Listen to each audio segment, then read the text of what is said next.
ನಮ್ಮ ಹೋಮಿಯೋಪತಿ ಅರ್ಪಿಸುವ ಇವತ್ತಿನ ನಿತ್ಯ ಸಂಜೀವಿನಿ ನೇರ ಪ್ರಸಾರಕ್ಕೆ ನಿಮ್ಮೆಲ್ಲರಿಗೂ ಪ್ರೀತಿಯ ಸ್ವಾಗತ. ನಾನು ನಿಮ್ಮ ಲಾಂಛನ. ವೀಕ್ಷಕರೇ, ಹಿಂದಿನ ದಿನಗಳಲ್ಲಿ ನೀವೆಲ್ಲರೂ ಕೂಡ ಗಮನಿಸಬಹುದಾಗಿದೆ, ವಯಸ್ಸಾದವರಲ್ಲಿ ಅಥವಾ ತೂಕ ಹೆಚ್ಚಾದವರಲ್ಲಿ ಹಲವಾರು ರೀತಿಯ ಸಮಸ್ಯೆಗಳನ್ನು ನೋಡ್ತಾ ಇದ್ವಿ. ಅದರಲ್ಲಿ ಪ್ರಮುಖವಾದದ್ದು ಕೀಲು ನೋವು ಹಾಗೂ ಮಂಡಿ ನೋವಿನ ಸಮಸ್ಯೆ, ಜೊತೆಗೆ ಇದನ್ನ ಆರ್ಥರೈಟಿಸ್ ಅಂತ ಕೂಡ ಕರಿತಾ ಹೋಗ್ತಾರೆ. ಆದರೆ ಇತ್ತೀಚಿನ ದಿನಗಳಲ್ಲಿ ಎಲ್ಲರೂ ಕೂಡ ಗಮನಿಸಬಹುದಾಗಿದೆ, ಹಲವಾರು ಮಂದಿ ನಿಂತೇ ಕೆಲಸ ಮಾಡೋದಿರ್ಬೋದು ಅಥವಾ ಕೂತೇ ಕೆಲಸ ಮಾಡೋದಿರ್ಬೋದು, ಜಾಸ್ತಿ ಹೊತ್ತು ಈ ರೀತಿ ಮಾಡೋದ್ರಿಂದ ಕೂಡ ಆರ್ಥರೈಟಿಸ್ ಅನ್ನುವಂತಹ ಸಮಸ್ಯೆಗೆ ಒಳಗಾಗ್ತಾರೆ. ಆದರೆ ಆರ್ಥರೈಟಿಸ್ ಅನ್ನುವಂತಹ ಸಮಸ್ಯೆ ಬಂದಿದೆ ಅಂತ ಎಷ್ಟೋ ಜನರಿಗೆ ಗೊತ್ತಾಗಲ್ಲ. ಇದರಲ್ಲೂ ಕೂಡ ಸಾಕಷ್ಟು ರೀತಿಯ ಹಂತಗಳಿರ್ತವೆ. ಹಾಗಾದ್ರೆ ಆರ್ಥರೈಟಿಸ್ ಅಂದ್ರೆ ಏನು, ಯಾವೆಲ್ಲ ಕಾರಣಗಳಿಂದ ಬರುತ್ತೆ, ಜೊತೆಗೆ ಯಾವೆಲ್ಲ ರೀತಿಯ ಚಿಕಿತ್ಸಾ ವಿಧಾನಗಳಿದೆ, ಈ ಬಗ್ಗೆ ಇವತ್ತಿನ ಕಾರ್ಯಕ್ರಮದಲ್ಲಿ ಚರ್ಚೆ ಮಾಡೋಣ. ಸೊ ನೀವು ಕೂಡ ಕರೆ ಮಾಡಬಹುದು. ಸ್ಕ್ರೀನ್ ಮೇಲೆ ಡಿಸ್ಪ್ಲೇ ಆಗ್ತಾ ಇರುವ ನಂಬರ್ಸ್ಗೆ ಕರೆ ಮಾಡಿ ಡಾಕ್ಟರ್ ಜೊತೆ ನೇರವಾಗಿ ಮಾತನಾಡಬಹುದು. ಈ ದಿನ ನಮ್ಮೊಟ್ಟಿಗಿದ್ದಾರೆ ನಮ್ಮ ಹೋಮಿಯೋಪತಿ ವೈದ್ಯರಾದಂಥ ಡಾಕ್ಟರ್ ಪ್ರಶಾಂತ್. ಡಾಕ್ಟರ್ ನಮಸ್ತೆ and welcome to the show. ನಮಸ್ಕಾರ. ಡಾಕ್ಟರ್, ಪ್ರಮುಖವಾಗಿ ನೋಡೋದೇ ಆದರೆ ವಯಸ್ಸಾದವರಲ್ಲಿ ಅಥವಾ ತೂಕ ಹೆಚ್ಚಾದವರಲ್ಲಿ ನೋಡ್ತಾ ಹೋಗ್ತೀವಿ. ಆದರೂ ಕೂಡ ಎಲ್ರಿಗೂ ಕೂಡ ಈ ಸಮಸ್ಯೆ ಒಳಗಾಗ್ತಾರೆ ಅಂತ ಹೇಳಿದ್ರೆ ತಪ್ಪಾಗಲ್ಲ. ಇತ್ತೀಚಿನ ದಿನಗಳಲ್ಲಿ ಇವನ್ ಲೈಫ್ ಸ್ಟೈಲ್ ಕೂಡ ಅದೇ ರೀತಿ ಇದೆ. ಬಟ್ ಆರ್ಥರೈಟಿಸ್ ಅನ್ನುವಂತಹ ಸಮಸ್ಯೆ ಅಂತ ಗೊತ್ತಾಗಲ್ಲ. ಆದರೂ ಕೂಡ ನೋವಿಗೆ ಸಂಬಂಧಪಟ್ಟಂತಹ ಸಮಸ್ಯೆ ಬರ್ತಿದೆ ಅನ್ನುವಂಥದ್ದು ಎಲ್ರಿಗೂ ಕೂಡ ಗೊತ್ತಿರುತ್ತೆ. ಸೊ ನಿಮ್ಮ ಮೆಡಿಕಲ್ ಟರ್ಮ್ ಪ್ರಕಾರ ಆರ್ಥರೈಟಿಸ್ ಅಂದ್ರೆ ಏನು, ಯಾವೆಲ್ಲ ಕಾರಣಗಳಿಂದ ಬರುತ್ತೆ ತಿಳಿಸ್ಬೋದಾ ಡಾಕ್ಟರ್? ಜನರಲಿ ಈಗ ನೀವು ಹೇಳಿರೋ ಪ್ರಕಾರ ಆರ್ಥರೈಟಿಸ್ ಅನ್ನೋ ಒಂದು ವರ್ಡು ಒಂದು 10 ವರ್ಷದ ಕೆಳಗಡೆ ನೋಡೋದಾಗಿದ್ರೆ ಆಲ್ಮೋಸ್ಟ್ ಒಂದು 55 ವಯಸ್ಸಾಗಿದೆ ಅಥವಾ 60 ವಯಸ್ಸಾಗಿದೆ. ಸೊ ವಯಸ್ಸಾಗ್ತಾ ಆಗ್ತಾ ಆ ಒಂದು ಮೂಳೆಗಳ ಸತ್ವ ಅಥವಾ ಡೆನ್ಸಿಟಿ ಅನ್ನೋದು ಕಳ್ಕೊಳ್ತಾ ಇದೆ ಅಂದಾಗ ಬರುವಂಥ ಒಂದು ಸಮಸ್ಯೆ ಆಗಿತ್ತು. ಆದರೆ ಈ ಒಂದು ಪ್ರೆಸೆಂಟ್ ಜನ್ರೇಷನಲ್ಲಿ ಯಾವುದೇ ರೀತಿ ಏಜ್ ಬ್ಯಾರಿಯರ್ ಅನ್ನೋದು ಈ ಒಂದು ಕಾಯಿಲೆಯಲ್ಲಿ ನೋಡ್ತಾ ಇಲ್ಲ. ಯಾಕಂದರೆ ಚಿಕ್ಕ ಮಕ್ಕಳಲ್ಲೂ ಈ ಒಂದು ಕಾಯಿಲೆ ಕಾಣ್ತಾ ಇದೆ, ಮಿಡ್ಲ್ ಏಜರಲ್ಲೂ ಕೂಡ ಸಹಿಸ್ತಾ ಇರೋದು ನೋಡ್ತಾ ಇದ್ದೀವಿ. ಅದೇ ಥರ ಏಜ್ ಆದವರಲ್ಲಂತೂ ತುಂಬಾ ಸರ್ವಸಾಮಾನ್ಯವಾಗಿ ನೋಡುವಂಥ ಒಂದು ಸಮಸ್ಯೆ. ಅದರಲ್ಲೂ ಆರ್ಥರೈಟಿಸಲ್ಲಿ ಈಗ ರೇಷೋ ವೈಸ್ ನೋಡೋದಾಗಿದ್ರೆ ಸೊ ಆಲ್ಮೋಸ್ಟ್ ಪ್ರತಿಯೊಂದು ಫ್ಯಾಮಿಲಿಯಲ್ಲಿ ಒಬ್ಬರಾದರೂ ಈ ಕಾಯಿಲೆಯಿಂದ ಸಫರ್ ಆಗ್ತಾ ಇದ್ದಾರೆ ಅನ್ನೋ ಒಂದು ಸ್ಥಿತಿಗೆ ರೀಚ್ ಆಗ್ತಾ ಇದೆ ಈ ಒಂದು ಕಾಯಿಲೆ. ಸೊ ಅಷ್ಟರ ಮಟ್ಟಿಗೆ ಕಾಮನ್ ಆಗಿ ಆಗ್ತಾ ಇದೆ ಅಂದರೆ ಆರ್ಥರೈಟಿಸ್ನ ನಾವು ಡಿಫೈನ್ ಮಾಡಬೇಕು ಅಂದಲ್ಲಿ ಆರ್ಥೋ ಅಂದರೆ ಜಾಯಿಂಟು, ಐಟಿಸ್ ಅಂದರೆ ಇನ್ಫ್ಲಮೇಷನ್. ಅಂದರೆ ಯಾವಾಗ ಒಂದು ಜಾಯಿಂಟಲ್ಲಿ ಇನ್ಫ್ಲಮೇಷನ್ ಅಥವಾ ಇನ್ಫೆಕ್ಷನ್ ಅದು ಹುಟ್ಕೊಳ್ಳೋಕೆ ಶುರು ಆಗಿಬಿಡುತ್ತೆ, ಆ ಒಂದು ಇನ್ಫ್ಲಮೇಷನ್ ಮೂಲಕ ಆ ಒಂದು ಪರ್ಟಿಕ್ಯುಲರ್ ಜಾಯಿಂಟಲ್ಲಿ ನೋವು ಅನ್ನೋದು ಕಾಡಕ್ಕೆ ಶುರು ಆಗೋದು. ಯಾವಾಗ ಆ ಒಂದು ಜಾಯಿಂಟ್ಸ್ಗಳಲ್ಲಿ ನೋವು ಅನ್ನೋದು ಕಾಡಕ್ಕೆ ಶುರು ಆಗಿಬಿಡುತ್ತೆ, ಆ ಒಂದು ನೋವು ಮೋರ್ ದೆನ್ 15 to 20 ಡೇಸ್ ಅಂದರೆ 15ರಿಂದ 20 ದಿನ ಆದರೂ ಅದು ಹಾಗೇ ಪರ್ಸಿಸ್ಟ್ ಆಗ್ತಾ ಇದೆ ಅಥವಾ ಹಾಗೆ ಉಳಿತಾ ಇದೆ, ಪ್ಲಸ್ ಬೆಳ್ಕೊಂಡು ಹೋಗ್ತಾ ಇದೆ. ಆ ಒಂದು ಸ್ಥಿತಿನ ನಾವು ಆರ್ಥರೈಟಿಸ್ ಅಂತ ಡಿಫೈನ್ ಮಾಡ್ತಾ ಇದ್ದೀವಿ ಅಂತ ತಿಳಿಸ್ಬೋದು. ಸೊ ಈ ಒಂದು ಆರ್ಥರೈಟಿಸು ಸೊ ಬರೋದಕ್ಕೆ ಅದರದೇ ಆದ ಕಾರಣಗಳು ನೋಡ್ಬೋದು. ಸೊ ಆ ಕಾರಣ ಅನ್ನೋದಕ್ಕಿಂತ ಮುಂಚೆ ಸೊ ಟೈಪ್ಸ್ ಅನ್ನೋದು ತುಂಬಾ ಇಂಪಾರ್ಟೆಂಟ್ ಆಗುತ್ತೆ. ಯಾಕಂದರೆ ಪ್ರತಿಯೊಂದು ವಿಧಗಳಲ್ಲಿ ಅದರದೇ ಆದ ಕಾರಣಗಳು ಕೂಡ ನೋಡ್ತಾ ಬರ್ತಾ ಇರ್ತೀವಿ. ಸೊ ಹಾಗಿದ್ರೆ ಆರ್ಥರೈಟಿಸಲ್ಲಿ ಟೈಪ್ಸ್ಗಳು ನೋಡೋದಾಗಿದ್ದರೆ more than 100 types of arthritis ಇದೆ. ಅದರಲ್ಲಿ ತುಂಬಾ ಕಾಮನ್ ಆಗಿ ಈ ಒಂದು ಪ್ರೆಸೆಂಟ್ ಜನ್ರೇಷನಲ್ಲಿ ಸಫರ್ ಆಗ್ತಾ ಇರೋದು ಸೊ ಮೊದಲನೇ ಸ್ಥಾನದಲ್ಲಿರೋದು ಆಸ್ಟಿಯೋ ಆರ್ಥರೈಟಿಸ್ ಅಂತ ಹೇಳ್ತೀವಿ. So osteo arthritis generally so ಈ ಒಂದು ಕಾಯಿಲೆ ಏಜ್ ರಿಲೇಟೆಡ್ ಕಾಯಿಲೆನೇ ಅಂತ ಹೇಳ್ತಾ ಬರ್ಬೋದು. ಅದು ಬಿಟ್ಟರೆ ಎರಡನೇ ಸ್ಥಾನದಲ್ಲಿ ನೋಡ್ತಾ ಇರೋದು ರುಮೆಟೆಡ್ ಆರ್ಥರೈಟಿಸ್ ಅಂತ ತಿಳಿಸ್ಕೊಳ್ತಾ ಇರ್ತೀವಿ. ಸೊ ಈ ಒಂದು ಕಾಯಿಲೆ 5ರಿಂದ 10 ವರ್ಷದ ಮಕ್ಕಳಲ್ಲಾದರೂ ನೋಡ್ಬೋದು, ಅದೇ ಥರ 50ರಿಂದ 60 ವರ್ಷ ಈ ಒಂದು ವೃದ್ಧರಲ್ಲಾದರೂ ಕೂಡ ನೋಡ್ತಾ ಬರ್ಬೋದು. ಸೊ ಅದು ಬಿಟ್ಟರೆ ಮೂರನೇ ಸ್ಥಾನದಲ್ಲಿ ನೋಡ್ತಾ ಇರೋದು ಗೌಟಿ ಆರ್ಥರೈಟಿಸ್ ಅಂತ ತಿಳಿಸ್ಬೋದು. ಈ ಒಂದು ಗೌಟಿ ಆರ್ಥರೈಟಿಸ್ ಜನರಲಿ ಬರ್ತಕ್ಕಂಥ ಒಂದು ಏಜ್ ಪೀರಿಯಡ್ ನೋಡೋದಾಗಿದ್ದರೆ ಮಿಡ್ಲ್ ಏಜಲ್ಲಿ ತುಂಬಾ ಕಾಮನ್ ಆಗಿ ಬರುವಂಥ ಒಂದು ಸಮಸ್ಯೆ, ಮೇನ್ಲಿ ಬಿಕಾಸ್ ಆಫ್ ಈ ಒಂದು ಬ್ಯಾಡ್ ಹ್ಯಾಬಿಟ್ಸ್ ಅಂತ ಕೂಡ ತಿಳಿಸ್ಬೋದು. ಅದು ಬಿಟ್ಟರೆ 4ನೇ ಸ್ಥಾನದಲ್ಲಿರೋದು ಸೋರಿಯಾಟಿಕ್ ಆರ್ಥರೈಟಿಸ್ ಅಂತ ಹೇಳ್ತೀವಿ. ಸೊ ಜನರಲಿ ಸೋರಿಯಾಟಿಕ್ ಆರ್ಥರೈಟಿಸ್ ಅನ್ನೋ ಒಂದು ಸಮಸ್ಯೆ ಈ ಒಂದು ಸ್ಕಿನ್ ಕಾಯಿಲೆಯ ಮೂಲಕ, ಸೋರಿಯಾಸಿಸ್ ಅನ್ನೋ ಒಂದು ಸಮಸ್ಯೆ ಮೂಲಕ ಹುಟ್ಕೊಳ್ತಕ್ಕಂಥದ್ದು. ಯಾವಾಗ ಅದೇ ಒಂದು ಕಾಯಿಲೆನ ನೆಗ್ಲೆಕ್ಟ್ ಮಾಡ್ತಾ ಹೋಗ್ತಾ ಇದ್ದೀವಿ, ಆ ಒಂದು ಸ್ಕಿನ್ ಸಮಸ್ಯೆ ಈ ಒಂದು ಆರ್ಥರೈಟಿಸ್ ಆಗಿ ಟರ್ನ್ ಆಗ್ತಾ ಇರೋದು ನೋಡ್ತಾ ಇದ್ದೀವಿ. ಸೊ ಅದು ಬಿಟ್ಟರೆ ಈ ಒಂದು 4ರಿಂದ 5 ವರ್ಷದಲ್ಲಿ ಸರ್ವೇ ಸಾಮಾನ್ಯವಾಗಿ ಕಾಣುವಂಥ ಇನ್ನೊಂದು ಸಮಸ್ಯೆ ಈ ಒಂದು ಚಿಕನ್ ಗುನ್ಯಾ ಅಥವಾ ವೈರಲ್ ಆರ್ಥರೈಟಿಸ್ ಅನ್ನೋದು ತುಂಬಾ ಕಾಮನ್ ಆಗಿ ಬರ್ತಾ ಇದೆ. ಸೊ ಈ ರೀತಿ ಈ ಒಂದು 4ರಿಂದ 5 ಆರ್ಥರೈಟಿಸ್ ಏನಿದೆ ಸೊ ಪ್ರತಿದಿನ ಅಥವಾ ದಿನನಿತ್ಯ ನಮ್ಮ ಕ್ಲಿನಿಕ್ ಪ್ರಾಕ್ಟೀಸಲ್ಲಿ ನೋಡ್ತಾ ಇರೋದು. ಸೊ ಅದರಲ್ಲಿ ಮೊದಲನೇ ಸ್ಥಾನ ನಾನು ಹೇಳ್ತಾ ಇದ್ದೆ ಆಸ್ಟಿಯೋ ಆರ್ಥರೈಟಿಸ್ ಅಂತ. ಸೊ ಜನರಲಿ ಆಸ್ಟಿಯೋ ಆರ್ಥರೈಟಿಸ್ ಅನ್ನೋ ಒಂದು ಸಮಸ್ಯೆ ಸೊ ಅದನ್ನು ನಾವು ಡಿಫೈನ್ ಮಾಡಬೇಕು ಅಂದರೆ it is a degenerative disease ಅಂತ ಹೇಳ್ತಾ ಇರ್ತೀವಿ.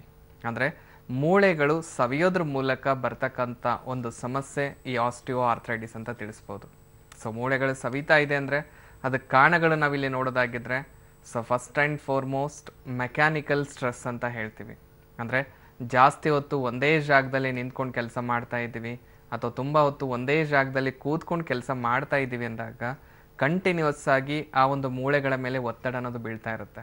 ಸೊ ಆ ಒಂದು ಒತ್ತಡ ಪ್ರತಿನಿತ್ಯ ಬೀಳ್ತಾ ಇದೆ ಅಂದಾಗ ಆಟೋಮೆಟಿಕ್ ಆಗಿ ಆ ಒಂದು ಮೂಳೆಗಳಲ್ಲಿರೋ ಆ ಒಂದು ಡೆನ್ಸಿಟಿ ಕೂಡ ಕಳ್ಕೊಳ್ಳೋದಕ್ಕೆ ಶುರು ಆಗ್ತಾ ಬರೋದು. ಯಾವಾಗ ಆ ಒಂದು ಮೂಳೆಗಳ ಸಾಂದ್ರತೆ ಅನ್ನೋದು ಕಳ್ಕೊಳ್ತಾ ಇದೆ ಅಂದಾಗ ಸೊ ಆಟೋಮೆಟಿಕ್ ಆಗಿ ಈ ಥರ ಒಂದು ಸಮಸ್ಯೆ ಕಾಮನ್ ಆಗಿ ನೋಡ್ತಾ ಇದ್ದೀವಿ. ಸೊ ಅದು ಬಿಟ್ಟರೆ ಎರಡನೇ ಕಾರಣ ನಾವಿಲ್ಲಿ ನೋಡಬೇಕಾಗಿರೋದು ಓವರ್ ವೆಯ್ಟ್ ಅಥವಾ ಒಬ್ಯಾಸಿಟಿ ಅಂತ ಹೇಳ್ತೀವಿ.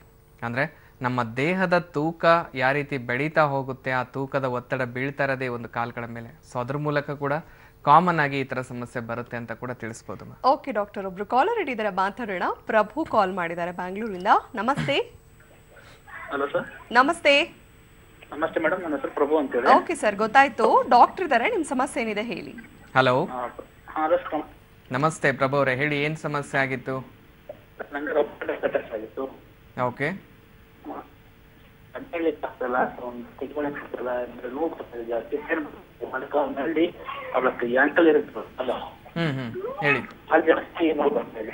ಎಷ್ಟು ದಿವಸ ಆಯ್ತು ಈಗ ನೋವು ಸ್ಟಾರ್ಟ್ ಆಗಿ? 3-4 ವರ್ಷದಿಂದ ಆಯ್ತು. ಓಕೆ. ಎಲ್ಲ ಕಡೆ ತೋರಿಸಿದ್ದೀನಿ ನಾನು, ಅದಕ್ಕೆ ಏನ್ ಮಾಡ್ಬೇಕಂತ. ಏನ್ ಮೆಡಿಸಿನ್ಸ್ ತಗೊಂಡಿದ್ದೀರಿ ಈಗ? ಅಲೋಪತಿ ತಗೊಂಡಿದ್ದೇನೆ, ಹೋಮಿಯೋಪತಿ ತಗೊಂಡಿದ್ದೀನಿ. ಓಕೆ. ಸೊ ಏನಂತ ಡಯಾಗ್ನೋಸ್ ಮಾಡಿದ್ದಾರೆ ಎಕ್ಸಾಕ್ಟ್ ಆಗಿ? ಯಾಕೆ ನೋವು ಬರ್ತಾ ಇದೆ, ಕಾರಣ ಏನು? ಅದು ಅವರು ಇದು ಅಂತ ಹೇಳಿದ್ದಾರೆ, ಏನೋ ಅದು ಇದರಿಂದ ಬರ್ತಾ ಇದೆ, ಒಂದು ಏನ್ರಪ್ಪ ವೈರಸ್ ಬರ್ತಾ ಇದೆ ಅಂತ ಹೇಳ್ತಾ ಇದ್ದಾರೆ. Okay okay. ಸೊ ಅಂದ್ರೆ ಈಗ 3-4 ವರ್ಷ ಆಯ್ತು ಮೆಡಿಸಿನ್ಸ್ ಎಲ್ಲ ಯೂಸ್ ಮಾಡ್ತಾ ಇದ್ರು ಕೂಡ ಕಂಟ್ರೋಲಿಗೆ ಬರ್ತಾ ಇಲ್ಲ? ಕಂಟ್ರೋಲ್ ಬರ್ತಾ ಇಲ್ಲ ಸರ್. ಓಕೆ. ಸೊ ಜನರಲಿ ಈ ತರ ಸಮಸ್ಯೆಲಿ ಏನಾಗ್ಬಿಡುತ್ತೆ ಅಂದ್ರೆ ಮೇಲ್ಗಡೆ ನಮ್ಗೆ ಏನು ಸಮಸ್ಯೆಗಳು ಕಾಣ್ತಾ ಇರುತ್ತೆ, ಈಗ ನೋವು ಬರ್ತಾ ಇರುತ್ತೆ, ಜಾಸ್ತಿ ಹೊತ್ತು ನಡೆದಾಡಕ್ಕೆ ಆಗ್ತಾ ಇರೋದಿಲ್ಲ, ಆ ಒಂದು ನೋವಿನ ಭಾಗದಲ್ಲಿ ಜಾಸ್ತಿ ಒತ್ತಡ ಹಾಕಕ್ಕೆ ಆಗ್ತಿರೋದಿಲ್ಲ, ಎಳ್ತಾ ಬರೋದು, ನಿಶಕ್ತಿ ಅನ್ಸೋದು, ಈ ಥರ ನೋವುಗಳು ಕಾಣಿಸಿದಾಗ ಆ ಮೇಲ್ಗಡೆ ಸಮಸ್ಯೆಗೆ ಮಾತ್ರ ನಾವು ಟ್ರೀಟ್ಮೆಂಟ್ ತಗೊಳ್ತಾ ಹೋಗ್ತಾ ಇರ್ತೀವಿ. ಅದು ಹೋದರೆ ಸಾಕು ಅನ್ನೋ ಥರ ಮೆಡಿಸಿನ್ಸ್ ಪಡ್ಕೊಳ್ತಾ ಇರ್ತೀವಿ. ಸೊ ಯಾವಾಗ ಆ ಮಾತ್ರೆಗಳು ತಗೊಳ್ತೀವಿ ಆ ದಿನ ಸ್ವಲ್ಪ ನೋವು ಅನ್ನೋದು ಕಮ್ಮಿನೇ ಇರುತ್ತೆ. ಯಾವಾಗ ಆ ಮಾತ್ರೆಗಳು ಬಿಡ್ತೀವಿ ಮತ್ತೆ ನೋವು ಅನ್ನೋದು ಜಾಸ್ತಿ ಆಗ್ತಾ ಇರುತ್ತೆ. ಅಂದರೆ ಇಲ್ಲಿ ಮೇಲ್ಗಡೆ ಏನು ಸಮಸ್ಯೆಗಳು ಕಾಣ್ತಾ ಇದೆ ಅದು ಎಷ್ಟರ ಮಟ್ಟಿಗೆ ತೊಂದರೆ ಕೊಡ್ತಾ ಇದೆ, ಅದು ಎಷ್ಟು ಇಂಪಾರ್ಟೆಂಟ್ ಆಗಿರುತ್ತೆ. ಸೊ ಅದಕ್ಕಿಂತ ಇಂಪಾರ್ಟೆಂಟ್ ಇರೋದು ಒಳಗಡೆ ಏನು ಕಾರಣದಿಂದ ಆ ಸಮಸ್ಯೆಗಳು ಬರ್ತಾ ಇದೆ. ಅಂದರೆ ಮೂಳೆಗಳ ಸಾಂದ್ರತೆ ಕಳ್ಕೊಳ್ತಾ ಇದೆನಾ, ರಕ್ತದಲ್ಲಿ ಇನ್ಫೆಕ್ಷನ್ ಮೂಲಕ ಬರ್ತಾ ಇದೆನಾ. ಸೊ ಆ ಒಂದು ಕಾರಣಕ್ಕೆ ಯಾವಾಗ ಟ್ರೀಟ್ಮೆಂಟ್ ಅನ್ನೋದು ನೀವು ಕರೆಕ್ಟಾಗಿ ಪಡ್ಕೋತೀರಾ ಆ ಸಮಸ್ಯೆಯಿಂದ ಸಂಪೂರ್ಣವಾಗಿ ಹೊರಬರೋಕ್ಕೂ ಹೆಲ್ಪ್ ಆಗ್ತಾ ಇರುತ್ತೆ. ಸೊ ಆ ಥರ ಒಂದು ಟ್ರೀಟ್ಮೆಂಟ್ ನಮ್ಮ ಹೋಮಿಯೋಪತಿಯಲ್ಲಿ ಪ್ರೊವೈಡ್ ಆಗ್ತಾ ಇದೆ. ಟೆನ್ಷನ್ ತಗೊಳ್ಳೋ ಅಗತ್ಯ ಇಲ್ಲ. ಏನು ರಿಪೋರ್ಟ್ಸ್ ಈಗ ಆಲ್ರೆಡಿ ನೀವು ಮಾಡಿಸಿದ್ದೀರಾ ಆ ರಿಪೋರ್ಟ್ಸ್ ಜೊತೆಗೆ ಒಂದು ಸಲ ಬಂದು ಭೇಟಿಯಾದಲ್ಲಿ ಫಸ್ಟು ಕರೆಕ್ಟಾಗಿ ಡಯಾಗ್ನೋಸ್ ಮಾಡೋದನ್ನು ಹೆಲ್ಪ್ ಮಾಡ್ತೀವಿ. ಡಯಾಗ್ನೋಸಿಸ್ ಮೂಲಕ ಯಾವ ರೀತಿ ಟ್ರೀಟ್ಮೆಂಟ್ ಅಗತ್ಯ ಇದೆ, ಏನು ಸಮಯ ಬೇಕಾಗ್ಬೋದು, ಸೊ ಎಲ್ಲ ಮಾಹಿತಿ ಅನ್ನೋದು ಕೊಟ್ಬಿಟ್ಟು ಆ ಒಂದು ಸಮಸ್ಯೆಯಿಂದ ಸಂಪೂರ್ಣವಾಗಿ ಹೊರಬರೋಕ್ಕೂ ಕೂಡ ಹೆಲ್ಪ್ ಮಾಡ್ಬೋದು ನೋಡಿ. ನಮಸ್ಕಾರ. Okay, thank you so much call ಮಾಡಿದ್ದಕ್ಕಾಗಿ. ಇನ್ನು ರಮೇಶ್ ಕಾಲ್ ಮಾಡಿದ್ದಾರೆ. ನಮಸ್ತೆ. ನಮಸ್ಕಾರ ಮೇಡಮ್. ಓಕೆ, ಡಾಕ್ಟರ್ ಪ್ರಶಾಂತ್ ಇದ್ದಾರೆ, ನಿಮ್ಮ ಸಮಸ್ಯೆ ಏನಿದೆ ಹೇಳಿ ಸರ್. ಹಲೋ. ನಮಸ್ಕಾರ ಡಾಕ್ಟರ್. ನಮಸ್ತೆ ರಮೇಶ್ ಅವರೇ, ಹೇಳಿ ಏನು ಸಮಸ್ಯೆ ಆಗಿದೆ? ಡಾಕ್ಟರ್, ನನಗೆ ಭುಜ ರೈಟ್ ಸೈಡ್ ಭುಜ ತುಂಬಾ ಪೇನ್ ಬರ್ತಾ ಇದೆ. ಓಕೆ. ಏನಂದ್ರೆ ಅದು ಬೆಳಗ್ಗೆ ಹೊತ್ತು ಎದೊಳ್ಬೇಕಾದ್ರೆ ಮಾತ್ರ ತುಂಬಾ ಜಾಸ್ತಿ ಪೇನ್ ಇರುತ್ತೆ. ಆಮೇಲೆ ಸ್ವಲ್ಪ ವಾರ್ಮ್ ಅಪ್ ಮಾಡ್ಕೊಂಡ್ಮೇಲೆ ಸ್ವಲ್ಪ ಬರ್ತಾ ಆಮೇಲೆ ಪೇನ್ ಕಮ್ಮಿ ಆಗುತ್ತೆ, ತಿರ್ಗಿ ಮತ್ತೆ ಬೆಳಗ್ಗೆ ಅದೇ ತರ ಪೇನ್ ಇರುತ್ತೆ ಡಾಕ್ಟರ್. ಓಕೆ, ನಿಮ್ಮ ವಯಸ್ಸು ಎಷ್ಟೀಗ? 47 ವರ್ಷ. ಓಕೆ, ಸ್ಟಾರ್ಟ್ ಆಗಿ ಎಷ್ಟು ದಿವಸ ಆಯ್ತು ಈಗ ಸಮಸ್ಯೆ? ಇದು ಒಂದು 15 days ಇಂದ ಸ್ಟಾರ್ಟ್ ಆಗಿರೋದು. ಓಕೆ, ಅದಕ್ಕಿಂತ ಮುಂಚೆ ಯಾವುದೇ ಸಮಸ್ಯೆ ಇರಲಿಲ್ಲ? ಇಲ್ಲ, ಅದಕ್ಕಿಂತ ಮುಂಚೆ ನನಗೆ ಇದು ಭುಜದ ಪೇನ್ ಏನು ಬಂದಿಲ್ಲ. ಓಕೆ, ಈಗ ಇತ್ತೀಚೆಗೆ ಇದು ಜಾಸ್ತಿ ಆಗಿರೋದು. ಸೊ ಹಾಗಿದ್ರೆ ಟೆನ್ಷನ್ ತಗೊಳ್ಳೋ ಅಗತ್ಯ ಇಲ್ಲ. ಆದಷ್ಟು ಸ್ವಲ್ಪ ಫಿಸಿಕಲ್ ಆಕ್ಟಿವಿಟೀಸ್ ಅನ್ನೋದು ರೆಗ್ಯುಲರ್ ಆಗಿ ಇಟ್ಕೊಳ್ಳೋದಕ್ಕೆ ಟ್ರೈ ಮಾಡ್ತಾ ಬನ್ನಿತು. ಯಾಕಂದ್ರೆ ಜನರಲಿ ಈ ಒಂದು 40 ಆದ್ಮೇಲೆ ಸೊ ನಮ್ಮ ಈ ಒಂದು ದೇಹದಲ್ಲಿರೋ ರೆಸಿಸ್ಟೆನ್ಸ್ ಪವರ್ ಅಥವಾ ರೋಗ ನಿರೋಧಕ ಶಕ್ತಿ ಅನ್ನೋದು ಸ್ಲೋ ಆಗಿ ಕುಗ್ಗೋದಕ್ಕೆ ಶುರು ಆಗ್ತಾ ಬರುತ್ತೆ. ಈ ಒಂದು ಸಮಯದಲ್ಲಿ ಆದಷ್ಟು ಒಂದು ಕ್ವಾಲಿಟಿ ಫುಡ್ ಅನ್ನೋದು ತಗೊಳ್ಳೋದು ತುಂಬ ಇಂಪಾರ್ಟೆಂಟ್ ಆಗುತ್ತೆ. ಅದೇ ಥರ ರೆಗ್ಯುಲರ್ ಆಗಿ ಒಂದು ½ an hour ಆದರೂ ಎಕ್ಸಸೈಸ್ ಮಾಡ್ಕೊಳ್ಳೋದು ಅಥವಾ ವಾಕ್ ಮಾಡ್ಕೊಳ್ಳೋದು ತುಂಬಾ ಇಂಪಾರ್ಟೆಂಟ್ ಆಗುತ್ತೆ. ಅದನ್ನು ಬಿಡದೆ ಕರೆಕ್ಟಾಗಿ ಫಾಲೋಅಪ್ ಮಾಡ್ತಾ ಬನ್ನಿ. ಯಾವುದೇ ರೀತಿ ನೋವು ಅನ್ನೋದಾಗಲಿ ಟ್ರೀಟ್ಮೆಂಟ್ ತಗೊಳ್ಳೋ ಅಗತ್ಯ ಆಗಲಿ ಇದ್ಯಾವುದು ಬೇಕಾಗೋದಿಲ್ಲ ಅನ್ನೋ ಸ್ಥಿತಿಗೆ ಹೋಗೋದಕ್ಕೂ ಹೆಲ್ಪ್ ಆಗುತ್ತೆ ಅಂತ ತಿಳಿಸ್ಬೋದು. Okay, thank you so much call ಮಾಡಿದ್ದಕ್ಕಾಗಿ. ಇನ್ನು ನೆಕ್ಸ್ಟ್ ಕಾಲರ್ ರೆಡಿ ಇದ್ದಾರೆ. ಅಬ್ದುಲ್ ಕಾಲ್ ಮಾಡಿದ್ದಾರೆ ರಾಯಚೂರಿಂದ. ನಮಸ್ತೆ. ಹಲೋ. ಹಲೋ, ನಮಸ್ತೆ ಮೇಡಮ್. ನಮಸ್ತೆ ಸರ್, ಡಾಕ್ಟರ್ ಪ್ರಶಾಂತ್ ಇದ್ದಾರೆ, ನಿಮ್ಮ ಸಮಸ್ಯೆ ಏನಿದೆ ಹೇಳಿ. ಹಲೋ. ಹಲೋ, ನಮಸ್ತೆ ಡಾಕ್ಟರ್. ನಮಸ್ತೆ ಅಬ್ದುಲ್ ಅವರೇ, ಹೇಳಿ ಏನು ಸಮಸ್ಯೆ ಆಗಿತ್ತು? ಅಬ್ದುಲ್ ಅಲ್ ಸರ್, ನಮ್ಮ ಮುಕ್ತುಮ್ ಅಂತೇಳಿ. ಓಕೆ, ಹೇಳಿ ಏನು ಸಮಸ್ಯೆ ಆಗಿತ್ತು ಸರ್, ನಮ್ಮ ತಾಯಿಯವ್ರಿಗೆ 60 ವರ್ಷ ಸರ್ ಇವಾಗ. ಓಕೆ. ಮೊಣಕಾಲು ನೋವು ತುಂಬಾ ನೋವಾಗ್ತಿದೆ ಸರ್, ಮತ್ತು ಪಾದದ ಬಳಿ ಮತ್ತು ಮೊಣಕಾಲು ತುಂಬಾ ನೋವಾಗ್ತಿದೆ ಸರ್. ಎಲ್ಲಿ ತೋರಿಸಿದ್ರೆ ಕಡಿಮೆ ಆಗ್ತಾ ಇಲ್ಲ ಸರ್. ಓಕೆ, ಎಷ್ಟು ವರ್ಷ ಆಯ್ತಂದ್ರೆ ಈಗ? 60 ವರ್ಷ ಸರ್. ಇಲ್ಲ, ಸ್ಟಾರ್ಟ್ ಆಗ್ಬಿಟ್ಟು ನೋವಾಗಿ ಸುಮಾರು 4-5 ವರ್ಷ ಸರ್ ಇವಾಗ. ಓಕೆ, ಎರಡು ಮಂಡಿಯಲ್ಲಿ ಕಾಣಿಸ್ತಾ ಇದೆ ನೋವು? ಒಂದು ಮಂಡಿಯಲ್ಲಿ ತುಂಬಾ ಜಾಸ್ತಿ ಇದೆ ಸರ್, ಮತ್ತು ಬಾವು ಬರ್ತಿದೆ ಸರ್. ಓಕೆ. ಸೊ ಅಂದರೆ ಜನರಲಿ ಮೊದಲನೇ ಹಂತದಲ್ಲಿ ಇದ್ದಾಗ, ಸೊ ಈ ಒಂದು ಕಾಯಿಲೆನ ನಾವು ಆಸ್ಟಿಯೋ ಆರ್ಥ್ರೈಟಿಸ್ ಅಂತ ತಿಳಿಸ್ತೀವಿ. ಮೊದಲನೇ ಹಂತದಲ್ಲಿ ಇದ್ದಾಗ ನೋವು ಅನ್ನೋದು ಮಾತ್ರ ಇರುತ್ತೆ, ಜಾಸ್ತಿ ಹೊತ್ತು ನಡೆದಾಡಕ್ಕೆ ಆಗ್ತಿರೋದಿಲ್ಲ ಅಥವಾ ಜಾಸ್ತಿ ಅದ್ರ ಮೇಲೆ ಒತ್ತಡ ಹಾಕಕ್ಕೆ ಆಗ್ತಾ ಇರೋದಿಲ್ಲ. ಯಾವಾಗ ಈ ಕಾಯಿಲೆ ಎರಡನೇ ಹಂತಕ್ಕೆ ರೀಚ್ ಆಗುತ್ತೆ, ಅಂದರೆ ಸ್ಟಾರ್ಟ್ ಆದಾಗ 1-2 ವರ್ಷ ನಾವು ಹಾಗೆ ಅದನ್ನು ಮುಂದೂಡ್ತಾ ಇದ್ದೀವಿ ಅಂದಾಗ, ಎರಡನೇ ಹಂತಕ್ಕೆ ರೀಚ್ ಆದಾಗ ಅದೇ ಒಂದು ಕಾಲಲ್ಲಿ ಊತ ಬರೋಕ್ಕೆ ಶುರು ಆಗೋದು, ಫ್ಲೋರ್ ಮೇಲೆ ಕೂತ್ಕೊಳ್ಳೋಕ್ಕಾಗಲ್ಲ, ಮೆಟ್ಲತ್ತಿ ಇಳಿಯೋಕ್ಕಾಗ್ತಾ ಇಲ್ಲ. ಸೊ ಮ್ಯಾಕ್ಸಿಮಮ್ ಒಂದು ಹಾಫ್ ಕಿಲೋಮೀಟರ್ ನಡಿಬೋದು, ಅದಕ್ಕಿಂತ ಜಾಸ್ತಿ ನಡೆಯೋಕ್ಕಾಗ್ತಾ ಇಲ್ಲ. ಈ ರೀತಿ ನಮ್ಮ ಲೈಫ್ ಸ್ಟೈಲಲ್ಲೇ ರಿಸ್ಟ್ರಿಕ್ಷನ್ ಅನ್ನೋದು ನೋಡೋದಕ್ಕೆ ಶುರು ಮಾಡ್ತೀವಿ. ಯಾಕಂದರೆ ಈ ಕಾಯಿಲೆ ದಿನಗಳು ಕಳೀತಾ ಹೋದಷ್ಟು ಕಾಯಿಲೆ ಒಳಗಡೆ ಬೆಳೀತಾನೆ ಇರುತ್ತೆ. ಹಾಗಾಗಿನೇ ಈ ಒಂದು ಕಾಯಿಲೆನ ನಾವು ಡಿಜೆನರೇಟಿವ್ ಡಿಸೀಸ್ ಅಂತ ಕೂಡ ಹೇಳ್ತಾ ಇರ್ತೀವಿ. ಇದಕ್ಕೆ ಟ್ರೀಟ್ಮೆಂಟ್ ಅನ್ನೋದಿದೆ. ಸೊ ಅದನ್ನು ಕಂಪ್ಲೀಟಾಗಿ ಸರಿಪಡಿಸ್ತೀವಿ ಅನ್ನೋದಕ್ಕಿಂತ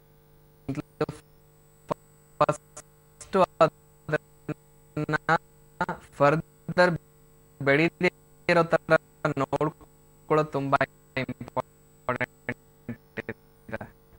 ಯಾಕಂದರೆ ಈಗ 60 ವಯಸ್ಸಾಗಿದೆ ಅಂತ ಹೇಳ್ತಾ ಇದ್ದೀರಾ, ಆ ಮೂಳೆಗಳ ಸಾಂದ್ರತೆ ಏನು ಕಳೀತಾ ಇದೆ, ಫಸ್ಟ್ ಅದನ್ನು ನಿಲ್ಲಿಸೋದು, ಮೂಳೆಗಳನ್ನು ಸ್ಟ್ರೆಂಥನ್ ಮಾಡ್ತಾ ಬರೋದು, ಕಾಯಿಲೆನ ಫರ್ದರ್ ಕಾಂಪ್ಲಿಕೇಟೆಡ್ ಆಗದಿರೋ ಥರ ನೋಡ್ಕೊಳ್ಳೋದು ತುಂಬ ಇಂಪಾರ್ಟೆಂಟ್ ಇರುತ್ತೆ. So treatment ಅನ್ನೋದಿದೆ.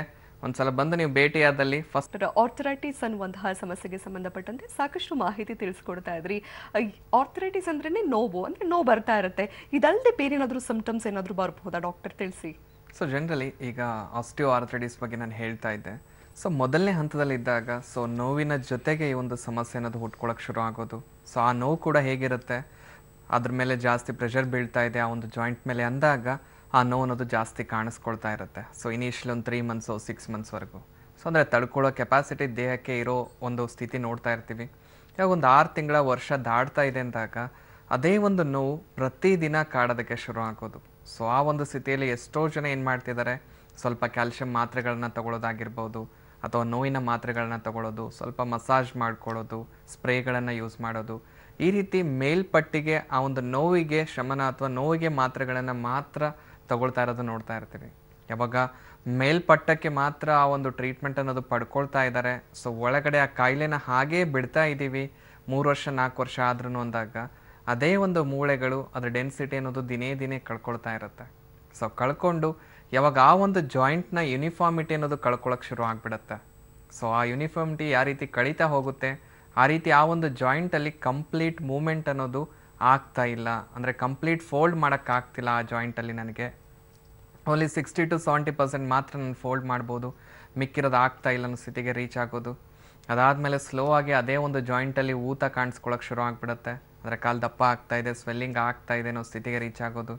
ಮತ್ತು ನಮ್ಮ ಒಂದು ಲೈಫ್ ಸ್ಟೈಲಲ್ಲಿ ಕೂಡ ಹೇಳ್ತಾ ಇದ್ದೆ ನಾನು, ಮೆಟ್ಲತ್ತಿ ಇಳಿಯೋಕ್ಕೆ ಆಗೋದಿಲ್ಲ, ಸಪೋರ್ಟ್ ಬೇಕೇ ಬೇಕು, ಅಥವಾ ಕೆಳಗಡೆ ಫ್ಲೋರ್ ಮೇಲೆ ಕೂತಿದ್ದೀವ ಸಪೋರ್ಟ್ ಇಲ್ಲದೆ ಎದ್ದೇಳೋಕ್ಕಾಗೋದಿಲ್ಲ, ಅಥವಾ ಎಷ್ಟೊಂದು ಜನ ಕೆಳಗಡೆ ಕೂಡೋಕ್ಕೆ ಆಗೋದಿಲ್ಲ, ನನಗೆ ಚೇರ್ ಮೇಲೇ ಕೂತ್ಕೊಂಡಿರ್ತೀನಿ, ಅಥವಾ ಜಾಸ್ತಿ ಹೊತ್ತು ನಡೆಯೋಕ್ಕೂ ಆಗೋದಿಲ್ಲ. ಸೊ ಈ ರೀತಿ ನಮ್ಮ ಲೈಫ್ ಸ್ಟೈಲಲ್ಲೂ ಕೂಡ ರಿಸ್ಟ್ರಿಕ್ಷನ್ಸ್ ಅನ್ನೋದು ನೋಡೋಕ್ಕೆ ಶುರು ಮಾಡ್ತೀವಿ. ಸೊ ಇದೆಲ್ಲ 2ನೇ ಹಂತದಲ್ಲಿ ನೋಡೋದಾಗಿದ್ದರೆ, ಸೊ ಯಾವಾಗ ಇದೇ ಒಂದು ಕಾಯಿಲೆ ಸೊ ಕಾಂಪ್ಲಿಕೇಟೆಡ್ ಆಗ್ತಾ ಇದೆ, ಸಿವಿಯರ್ ಕಂಡೀಷನ್ಗೆ ಅಥವಾ 3ನೇ ಹಂತಕ್ಕೆ ರೀಚ್ ಆಗ್ತಾ ಇದೆ ಅಂದಾಗ ಸೊ ಆ ಒಂದು ಜಾಯಿಂಟಲ್ಲಿ ಮೂಮೆಂಟ್ ಅನ್ನೋದೇ ಆಗ್ತಾ ಇಲ್ಲ ಅನ್ನೋ ಸ್ಥಿತಿಗೆ ರೀಚ್ ಆಗೋದಕ್ಕೆ ಬರೋದು. ಆ ಒಂದು ಸ್ಥಿತಿಯಲ್ಲಿ ಎಷ್ಟೋ ಜನ ಬೆಡ್ ರಿಡನ್ ಆಗ್ತಾ ಇರೋದು, ನಡೆಯೋಕ್ಕೆ ಆಗಲ್ಲ ಅನ್ನೋ ಸ್ಥಿತಿಗೆ ರೀಚ್ ಆಗೋದು. ಸೊ ಈ ಥರ ಈ ಕಾಯಿಲೆ ಹಂತ ಹಂತವಾಗಿ ಸೊ ಬೆಳೀತಾ ಇರೋದು ಪೇಷಂಟ್ಸಲ್ಲಿ ನೋಡ್ತಾ ಬರ್ಬೋದು. ಅದು ಬಿಟ್ಟರೆ 2ನೇದಾಗಿ ನಾನು ಹೇಳ್ತಾ ಇದ್ದೆ ವಿಧ ಮೋಸ್ಟ್ ಕಾಮನ್ ಆಗಿ ಬರುವಂಥದ್ದು ರುಮೆಟೆಡ್ ಆರ್ಥ್ರೈಟಿಸ್ ಅಂತ. ರುಮೆಟೆಡ್ ಆರ್ಥ್ರೈಟಿಸ್ ಅನ್ನೋ ಒಂದು ಸಮಸ್ಯೆ, ಜನರಲಿ ಇದನ್ನು ನಾವು ಆಟೋ ಇಮ್ಯೂನ್ ಡಿಸೀಸ್ ಅಂತ ಕರಿತೀವಿ. ಅಂದರೆ ನಮ್ಮ ದೇಹದಲ್ಲಿರೋ ಈ ಒಂದು ರೋಗ ನಿರೋಧಕ ಶಕ್ತಿಯ ಸೆಲ್ಸ್ಗಳೇನಿದೆ, ದೇಹನ ಪ್ರೊಟೆಕ್ಟ್ ಮಾಡೋದು ಅದರ ಕೆಲಸ ಆಗಿರುತ್ತೆ. ಆದರೆ ಈ ಒಂದು ಸೆಲ್ಸ್ಗಳು ಈ ಒಂದು ಆಟೋ ಇಮ್ಯೂನ್ ಡಿಸೀಸ್ ಕಂಡೀಷನ್ ಏನಾಗ್ಬಿಡುತ್ತೆ, ಅಪೋಸಿಟ್ ಆಗಿ ಕೆಲಸ ಮಾಡೋದಕ್ಕೆ ಶುರು ಮಾಡೋದು. ಅಂದರೆ ದೇಹನ ಪ್ರೊಟೆಕ್ಟ್ ಮಾಡೋದನ್ನು ಬಿಟ್ಬಿಟ್ಟು ದೇಹಕ್ಕೆ ಯಾವಾಗ ತೊಂದರೆ ಕೊಡೋದಕ್ಕೆ ಶುರು ಮಾಡಿಬಿಡುತ್ತೆ. ಆ ಒಂದು ಕಂಡೀಷನಲ್ಲಿ ಈ ಥರ ರುಮೆಟೆಡ್ ಆರ್ಥ್ರೈಟಿಸ್ ಅನ್ನೋ ಒಂದು ಸಮಸ್ಯೆ ಹುಟ್ಕೊಳ್ಳುವಂಥದ್ದು. ಅದ್ರ ಜೊತೆಗೆ ಈ ಒಂದು ಕಾಯಿಲೆ ಬರ್ತಾ ಇದೆ ಅಂದಾಗ ಈ ಒಂದು ಏಜ್ ಪೀರಿಯಡ್ ಈ ಒಂದು ರುಮೆಟೆಡ್ ಆರ್ಥ್ರೈಟಿಸಲ್ಲಿ ನಾನು ಹೇಳ್ತಾ ಇದ್ದೆ 4-5 ವರ್ಷದ ಮಕ್ಕಳಲ್ಲೂ ಕೂಡ ನೋಡ್ಬೋದು, ಅದೇ ಥರ 70-80 ವರ್ಷನ ವೃದ್ಧರಲ್ಲಾದರೂ ನೋಡ್ಬೋದು. ಸೊ ಇಲ್ಲಿ ಯಾವುದೇ ರೀತಿ ಏಜ್ ಬ್ಯಾರಿಯರ್ ಅನ್ನೋದು ಇಲ್ಲ, ನಮ್ಮ ಇಮ್ಯೂನ್ ಸಿಸ್ಟಮೇ ಅಪೋಸಿಟ್ ಆಗಿ ಕೆಲಸ ಮಾಡೋದ್ರ ಮೂಲಕ ಈ ಕಾಯಿಲೆ ಅನ್ನೋದು ಹುಟ್ಕೊಳ್ತಕ್ಕಂಥದ್ದು. ಅದ್ರ ಜೊತೆಗೆ ಆಸ್ಟಿಯೋ ಆರ್ಥ್ರೈಟಿಸಲ್ಲಿ ನಾನು ಹೇಳ್ತಾ ಇದ್ದೆ, ಈ ಒಂದು ಮಂಡಿ ನೋವು ಅಥವಾ ನೀ ಜಾಯಿಂಟಲ್ಲಿ ಸಮಸ್ಯೆ ಅನ್ನೋದು ಕಾಮನ್ ಆಗಿ ಬರುವಂಥದ್ದು, ಹಿಪ್ ಜಾಯಿಂಟಲ್ಲಿ ಬರುವಂಥದ್ದು. ಅಂದರೆ ದೊಡ್ಡ ಮೂಳೆಗಳು ಎಲ್ಲಿ ಕೂಡ್ಕೊಂಡಿದೆ ಅಲ್ಲಿ ನೋವು ಅನ್ನೋದು ಕಾಣಿಸ್ತಾ ಇರುತ್ತೆ. ಆದರೆ ಈ ಒಂದು ರುಮೆಟೆಡ್ ಆರ್ಥ್ರೈಟಿಸಲ್ಲಿ ನೋಡೋದಾಗಿದ್ದರೆ ಈ ಒಂದು ಚಿಕ್ಕ ಚಿಕ್ಕ ಜಾಯಿಂಟ್ಸ್ಗಳೇನಿದೆ, ಫಿಂಗರ್ ಜಾಯಿಂಟ್ಸ್ ಏನಿರುತ್ತೆ, ಕೈಗ ಬೆರಳುಗಳಲ್ಲಿ ಈ ಒಂದು ನೋವು ಅನ್ನೋದು ಹುಟ್ಕೊಳ್ಳೋಕೆ ಶುರು ಆಗುವಂಥದ್ದು ರುಮೆಟೆಡ್ ಆರ್ಥ್ರೈಟಿಸಲ್ಲಿ ನೋಡ್ತಾ ಇರ್ತೀವಿ ಅಂತ ತಿಳಿಸ್ಬೋದು. ಎಸ್ ಡಾಕ್ಟರ್, ಯಾವುದೇ ಕಾಯಿಲೆ ಇದ್ರೂ ಕೂಡ prevention is better than cure ಅಂತೀವಿ. ಅಂದರೆ ಯಾವುದೇ ಕಾಯಿಲೆ ಇದ್ರೂ ಅದನ್ನು ತಡೆಗಟ್ಟೋ ವಿಧಾನ ತಿಳ್ಕೊಂಬಿಟ್ರೆ ಎಷ್ಟೋ ಚಿಕಿತ್ಸೆನ ತಗೊಳ್ಳೋದನ್ನು ಕೂಡ ತಡೆಗಟ್ಟಬಹುದಾಗುತ್ತೆ. ಸೊ ಸ್ಪೆಷಲಿ ಆರ್ಥರೈಟಿಸ್ ಅನ್ನುವಂತಹ ಸಮಸ್ಯೆನ ಹೇಗೆ ತಡೆಗಟ್ಟಬಹುದಾಗಿದೆ? ಸೊ ಯಾವೆಲ್ಲ ಪ್ರಿವೆಂಟಿವ್ ಮೆಜರ್ಸ್ನ ಅನುಸರಿಸಬೇಕಾಗುತ್ತೆ ಈ ಸಂದರ್ಭದಲ್ಲಿ ತಿಳಿಸಿ ಡಾಕ್ಟರ್.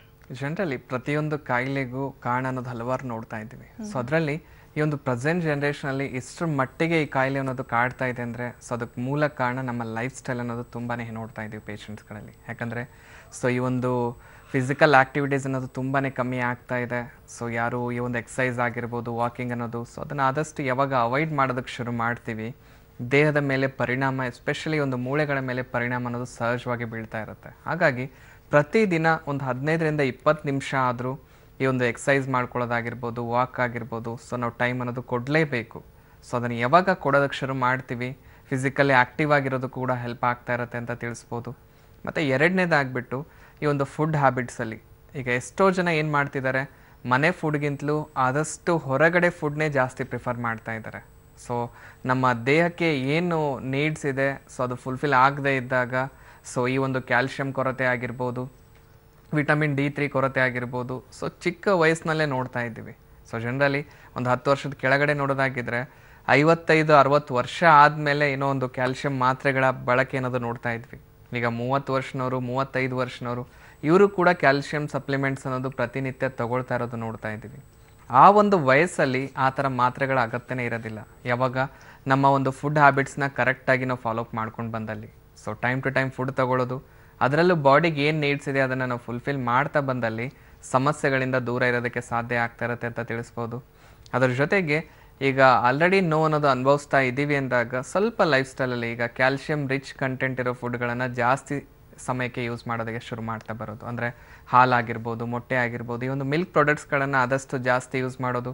ಅದ್ರ ಜೊತೆಗೆ ಗ್ರೀನಿ ವೆಜಿಟೇಬಲ್ಸ್ ಏನಿರುತ್ತೆ, ಹಸಿರು ತರಕಾರಿಗಳನ್ನು ನಾವು ರೆಗ್ಯುಲರ್ ಆಗಿ ಕನ್ಸ್ಯೂಮ್ ಮಾಡ್ತಾ ಬಂದಲ್ಲಿ ಸಮಸ್ಯೆಗಳನ್ನು ಹಿಡಿತದಲ್ಲಿ ಇಟ್ಕೊಳ್ಳೋದಕ್ಕೂ ಕೂಡ ಹೆಲ್ಪ್ ಆಗುತ್ತೆ ಅಂತ ತಿಳಿಸ್ಬೋದು. ಓಕೆ ಡಾಕ್ಟರ್, ಇನ್ನು ಆರ್ಥರೈಟಿಸ್ಗೆ ಸಂಬಂಧಪಟ್ಟಂತೆ ಹೋಮಿಯೋಪತಿಯಲ್ಲಿ ಯಾವೆಲ್ಲ ರೀತಿಯ ಚಿಕಿತ್ಸಾ ವಿಧಾನಗಳಿದೆ ತಿಳಿಸ್ಬೋದಾ doctor? So generally treatment wise ನೋಡೋದಾಗಿದ್ರೆ ಈ ಒಂದು ಆರ್ಥರೈಟಿಸ್ ಅಂದ ಕೂಡಲೇ ನೋವು ಅನ್ನೋದು ಎಲ್ಲರಲ್ಲಿ ನೋಡ್ತಾ ಇರ್ತೀವಿ. ಸೊ ನೋವು ಅಂದ ಕೂಡಲೇ ನೋವಿಗೆ ಮಾತ್ರ ಟ್ರೀಟ್ಮೆಂಟ್ ಪಡ್ಕೊಳ್ಳೋದ್ರಿಂದ ಆ ನೋವನ್ನು ನಾವು ಕಂಪ್ಲೀಟ್ ತೆಗೆದು ಹಾಕ್ತೀವಿ ಅನ್ನೋದು ತಪ್ಪಾಗುತ್ತೆ. ಯಾಕಂದರೆ ಯಾವುದೇ ಒಂದು ಜಾಯಿಂಟಲ್ಲಿ ನೋವು ಅನ್ನೋದು ಕಾಣಿಸ್ಕೊಳ್ತಾ ಇದೆ ಅಂದಾಗ ಆ ನೋವಿನ ಹಿಂದ್ಗಡೆ ಇರೋ ಕಾರಣಗಳು ತುಂಬಾ ಇಂಪಾರ್ಟೆಂಟ್ ಆಗ್ತಾ ಬರುತ್ತೆ. ಈಗ ಮೂಳೆಗಳು ಸವಿತಾ ಇದೆನಾ, ರಕ್ತದಲ್ಲಿ ಇನ್ಫೆಕ್ಷನ್ ಆಗ್ತಾ ಇದೆನಾ, ಅಥವಾ ಮೂಳೆಗಳ ಮಧ್ಯೆ ಇರೋ ಆ ಲುಬ್ರಿಕೆಂಟ್ ಕ್ವಾಂಟಿಟಿ ರೆಡ್ಯೂಸ್ ಆಗ್ತಾ ಇದೆನಾ, ಸೊ ಅವುಗಳನ್ನು ಯಾವಾಗ ನಾವು ಸರಿಪಡಿಸ್ತಾ ಬರ್ತೀವಿ ಟ್ರೀಟ್ಮೆಂಟ್ ಮೂಲಕ ಆ ಸಮಸ್ಯೆಯಿಂದ ಹೊರಬರೋದಕ್ಕೂ ಕೂಡ ಹೆಲ್ಪ್ ಆಗ್ತಾ ಇರುತ್ತೆ. ಸೊ ಆ ಥರ ಒಂದು ಟ್ರೀಟ್ಮೆಂಟ್ ನಮ್ಮ ಹೋಮಿಯೋಪತಿಯಲ್ಲಿ ಪ್ರೊವೈಡ್ ಮಾಡ್ತಾ ಇದ್ದೀವಿ ಅಂತ ತಿಳಿಸ್ಬೋದು. ಯಾಕಂದರೆ ಆರ್ಥರೈಟಿಸ್ ಅಂದ್ಕೊಳ್ಳೇ ಅದರದ್ದೇ ಆದ 3 ಗ್ರೇಡ್ಸ್ ಆಫ್ ಟ್ರೀಟ್ಮೆಂಟ್ನ ಇಲ್ಲಿ ಪ್ರೊವೈಡ್ ಮಾಡ್ತಾ ಇದ್ದೀವಿ. ಸೊ ಇನಿಷಿಯಲಿ ಫಸ್ಟ್ ಸ್ಟೇಜಲ್ಲಿ ನಾವು ಮೆಡಿಸಿನ್ಸ್ನ ಪ್ರೊವೈಡ್ ಮಾಡ್ತಾ ಇರೋದು. ಈಗ ಒಂದು ಕಾಯಿಲೆ ಅನ್ನೋದು ಹುಟ್ಕೊಂಡಿದೆ ಅಂದಮೇಲೆ ಆ ಕಾಯಿಲೆ ಬೆಳೆದೇ ಇರೋ ಥರ ನೋಡ್ಕೊಳ್ಳೋದು ತುಂಬ ಇಂಪಾರ್ಟೆಂಟ್ ಆಗುತ್ತೆ. ಈಗ ಆ ಕಾಯಿಲೆ ಬೆಳಿಬಾರ್ದು ಅಂದರೆ ಫಸ್ಟು ಕಾರಣಕ್ಕೆ ಟ್ರೀಟ್ಮೆಂಟ್ ಅನ್ನೋದು ಪ್ರೊವೈಡ್ ಮಾಡ್ತಾ ಬಂದಲ್ಲಿ ಕಾಯಿಲೆ ಫರ್ದರ್ ಬೆಳೆದಿರೋ ಥರ ನಮ್ಮ ಹಿಡಿತದಲ್ಲಿ ಇಟ್ಕೊಳ್ಳೋದಕ್ಕೆ ಹೆಲ್ಪ್ ಆಗ್ತಾ ಇರುತ್ತೆ. ಸೊ ಒನ್ಸ್ ಯಾವಾಗ ಆ ಕಾಯಿಲೆ ಅನ್ನೋದು ಬೆಳೀತಾ ಇಲ್ಲ, ನಮ್ಮ ಒಂದು ಕಂಟ್ರೋಲಲ್ಲಿ ಇದೆ ಅಂದಾದಮೇಲೆ ನೆಕ್ಸ್ಟು ಸೆಕೆಂಡ್ ಲೈನ್ ಆಫ್ ಟ್ರೀಟ್ಮೆಂಟಲ್ಲಿ ಏನು ಮಾಡ್ತಾ ಇದ್ದೀವಿ, ಈಗ ಆಲ್ರೆಡಿ ಏನೆಲ್ಲ ಪ್ಯಾಥೊಲಜಿಕಲ್ ಚೇಂಜಸ್ ಆಗಿದೆ ಒಳಗಡೆ, ಸೊ ಯಾವೊಂದು ಪಾರ್ಟ್ಸ್ಗಳು ಆಲ್ರೆಡಿ ತೊಂದರೆಗೆ ಒಳಗಾಗಿದ್ದಾವೆ ಆ ಒಂದು ಪಾರ್ಟ್ಸ್ಗಳ ಫಂಕ್ಷನ್ ಮತ್ತು ನಾರ್ಮಲಿ ಫಿಸಿಯಾಲಜಿಕಲ್ ಫಂಕ್ಷನ್ ಆಗುವಂತೆ ಮೆಡಿಸಿನ್ಸ್ನ ಪ್ರೊವೈಡ್ ಮಾಡ್ತಾ ಇದ್ದೀವಿ. ಯಾವಾಗ ಆ ಒಂದು ಜಾಯಿಂಟ್ನ ಫಂಕ್ಷನ್ ಮತ್ತೆ ನಾರ್ಮಲ್ ಸ್ಥಿತಿಗೆ ಬರ್ತಾ ಇದೆ, ಮೇಲ್ಪಟ್ಟಲ್ಲಿ ಏನು ಸಮಸ್ಯೆಗಳು ಕಾಣ್ತಾ ಇರುತ್ತೆ, ಈಗ ನೋವೇನು ಬರ್ತಾ ಇದೆ, ಸೊ ನನಗೆ ಫೋಲ್ಡ್ ಮಾಡೋಕ್ಕಾಗ್ತಿಲ್ಲ ಕಂಪ್ಲೀಟಾಗಿ ಜಾಯಿಂಟ್ಸಲ್ಲಿ, ಅಥವಾ ಜಾಯಿಂಟ್ಸಲ್ಲಿ ಊತ ಕಾಣಿಸ್ಕೊಳ್ತಾ ಇದೆ, ಅದ್ರ ಜೊತೆಗೆ ಜಾಸ್ತಿ ಹೊತ್ತು ನಡೆದಾಡೋಕ್ಕಾಗ್ತಿಲ್ಲ. ಸೊ ಈ ಒಂದು ಸಿಂಪ್ಟಮೆಟಿಕಲಿ ಕೂಡ ಮೇಲ್ಗಡೆ ಇರೋ ಸಮಸ್ಯೆಗಳು ಒಂದು ಕಂಪ್ಲೀಟಾಗಿ ತೆಗೆದುಹಾಕೋಕೆ ಹೆಲ್ಪ್ ಆಗ್ತಾ ಇದೆ. ಈಗ ಕಾರಣ ಕ್ಲಿಯರ್ ಆಗಿದೆ, ಕಾಯಿಲೆ ಕ್ಲಿಯರ್ ಆಗಿದೆ ಅಂದ್ಕೊಳ್ಳೇನೆ ಸಡನ್ನಾಗಿ ಯಾರಿಗೂ ಮೆಡಿಸಿನ್ಸ್ ನಿಲ್ಲಿಸ್ತಾ ಇಲ್ಲ. ಯಾಕಂದರೆ ಸೊ ಕಾಯಿಲೆ ವಾಸಿ ಆಗೋದು ಎಷ್ಟು ಇಂಪಾರ್ಟೆಂಟ್ ಆಗಿರುತ್ತೋ ಆ ಕಾಯಿಲೆ ಮತ್ತೆ ಬರದೇ ಇರೋ ಥರ ನೋಡ್ಕೊಳ್ಳೋದು ಅಷ್ಟೇ ಇಂಪಾರ್ಟೆಂಟ್ ಆಗುತ್ತೆ. ಹಾಗಾಗಿ ಒಂದಿಷ್ಟು ಪ್ರಿವೆಂಟಿವ್ ಮೆಡಿಕೇಷನ್ ಕೂಡ ಇಲ್ಲಿ ಪ್ರೊವೈಡ್ ಮಾಡೋದಕ್ಕೆ ಹೆಲ್ಪ್ ಮಾಡ್ತಾ ಇದ್ದೀವಿ. ಈ ಒಂದು 3 ಸ್ಟೇಜಸ್ ಅನ್ನೋದು ಯಾವಾಗ ಕಂಪ್ಲೀಟ್ ಆಗುತ್ತೆ ಸೊ ಮತ್ತೆ ಆ ಕಾಯಿಲೆಗೆ ಯಾವುದೇ ರೀತಿ ಟ್ರೀಟ್ಮೆಂಟ್ ತೊಗೊಳ್ಳೋ ಅಗತ್ಯ ಇಲ್ಲ ಅನ್ನೋ ಸ್ಥಿತಿ ತೊಗೊಂಡು ಹೋಗೋಕ್ಕೂ ಹೆಲ್ಪ್ ಆಗ್ತಾ ಇದೆ ಅಂತ ತಿಳಿಸ್ಬೋದು. ಓಕೆ ಡಾಕ್ಟರ್, ಆರ್ಥರೈಟಿಸ್ ಅನ್ನುವಂತಹ ಸಮಸ್ಯೆಗೆ ಸಂಬಂಧಪಟ್ಟಂತೆ ಸಾಕಷ್ಟು ಮಾಹಿತಿ ತಿಳಿಸ್ಕೊಟ್ರಿ. ಜೊತೆಗೆ ನಮ್ಮ ಹೋಮಿಯೋಪತಿಯಲ್ಲಿ ಯಾವೆಲ್ಲ ರೀತಿಯ ಚಿಕಿತ್ಸಾ ವಿಧಾನಗಳಿದೆ ಅನ್ನೋದ್ರ ಬಗ್ಗೆ ಕೂಡ ತಿಳಿಸಿದ್ರಿ. ಧನ್ಯವಾದ. Thank you. ವೀಕ್ಷಕರೇ, ನೀವು ಕೂಡ ಡಾಕ್ಟರ್ ಪ್ರಶಾಂತ್ ಅವರನ್ನ ನೇರವಾಗಿ ಭೇಟಿಯಾಗಬಹುದು. ಡಾಕ್ಟರ್ ಅವರ ಅಡ್ರೆಸ್ ಕಾರ್ಡ್ ಈ ರೀತಿ ಇದೆ, ನೋಟ್ ಮಾಡ್ಕೊಳ್ಳಿ. ಡಾಕ್ಟರ್ ಪ್ರಶಾಂತ್ ಹೋಮಿಯೋಪತಿ ವೈದ್ಯರು. ನಮ್ಮ ಹೋಮಿಯೋಪತಿ ವಿಭಾಗ ಬೆಂಗಳೂರಿನಲ್ಲಿ ಮಲ್ಲೇಶ್ವರಂ ಹಾಗೂ ಜಯನಗರದಲ್ಲಿ ಶಾಖೆಗಳಿವೆ. ಅದಲ್ಲದೆ ಹುಬ್ಬಳ್ಳಿ, ಮೈಸೂರು, ಹಾಸನ, ದಾವಣಗೆರೆ, ಕಲಬುರಗಿ, ಶಿವಮೊಗ್ಗ, ಹೊಸಪೇಟೆಯಲ್ಲಿಯೂ ಶಾಖೆಗಳಿವೆ. ಇನ್ನು ದೂರವಾಣಿ ಸಂಖ್ಯೆಗಳು ಈ ರೀತಿ ಇದೆ: 08046664777. ಮತ್ತೊಂದು ನಂಬರ್ ಈ ರೀತಿ ಇದೆ 180057222222. ವೀಕ್ಷಕರೇ, ಇದು ಈ ಹೊತ್ತಿನ ವಿಶೇಷ. ನೆನಪಿರಲಿ, ನ್ಯೂಸ್ ಅಂದ್ರೆ ಪಬ್ಲಿಕ್ ಟಿವಿ.